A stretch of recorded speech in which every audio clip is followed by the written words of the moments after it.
আমার যে সম্পর্কটা কিরকম দেখছেন, ভুল বোঝাবুঝি হয়েছিল, এটা আমাদের মিটমাটো হয়ে গেছে। যেহেতু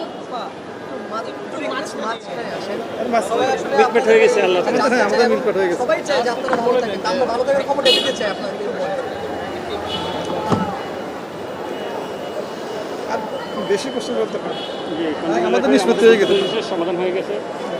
ভুল বোঝাবুঝি ছিল, যেটা সমাধান হয়ে গেছে, সেটা আপনারাও দেখতে পারছেন যে আমাদের মধ্যে, আমার আর নোবেলের মধ্যে কেমন সম্পর্ক। তো এখন এখানে আর কি বলবো, আমরা আসলে জামিন চাইছি, জামিন পাইছি, এটা আমাদের আমরা খুশি। পারিবারিক সমস্যা সমাধান এখন পরবর্তী জীবনে একসাথে চলার জন্য আর কি।